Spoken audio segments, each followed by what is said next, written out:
ఏంద్రా పచ్చడి వేసుకుంటున్నావు? నా కూర నచ్చలేదా? నచ్చింది కానీ పచ్చడితో కూడా కొంచెం తినాలి.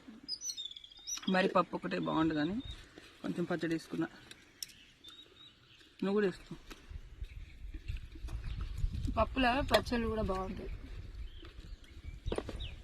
కానీ నాకు మామిడికాయ పచ్చడి బాగుంటుంది. మీకు ఇష్టమైన వండలేను. ఇప్పుడు బాగుంది, బాగుంటుంది నిమ్మకాయ పచ్చడి పప్పు. ఈరోజు మాది. మీరందరు తిన్నరా లేదా కామెంట్ పెట్టండి. ఈరోజు నాకైతే పండగ. నాకు ఇష్టమైన పప్పు. మా అమ్మ అయితే ఎప్పుడు కందిపప్పు అంటారు. నాకు పెసరపప్పు అంట. వీడు ముద్దపప్పు అంటాడు.